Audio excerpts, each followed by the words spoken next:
Trump ইরানকে সতর্ক করে বলেছেন, নেতানিয়াহু আসার পর আমরা তাদের নজরে রাখছি। তেহরান চুক্তি ভাঙলে মাউন্ট কোম ধ্বংস হতে পারে।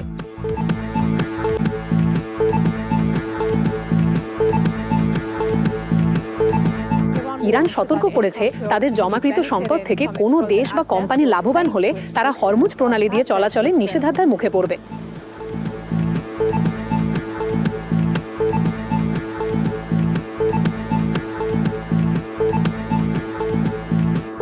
ভারতের মোহাম্মদ আলী জহ বিশ্ববিদ্যালয় ক্যাম্পাস ভাঙার হুমকির মুখে এতে প্রায় ৩,০০০ শিক্ষার্থীর ভবিষ্যৎ ঝুঁকিতে পড়েছে।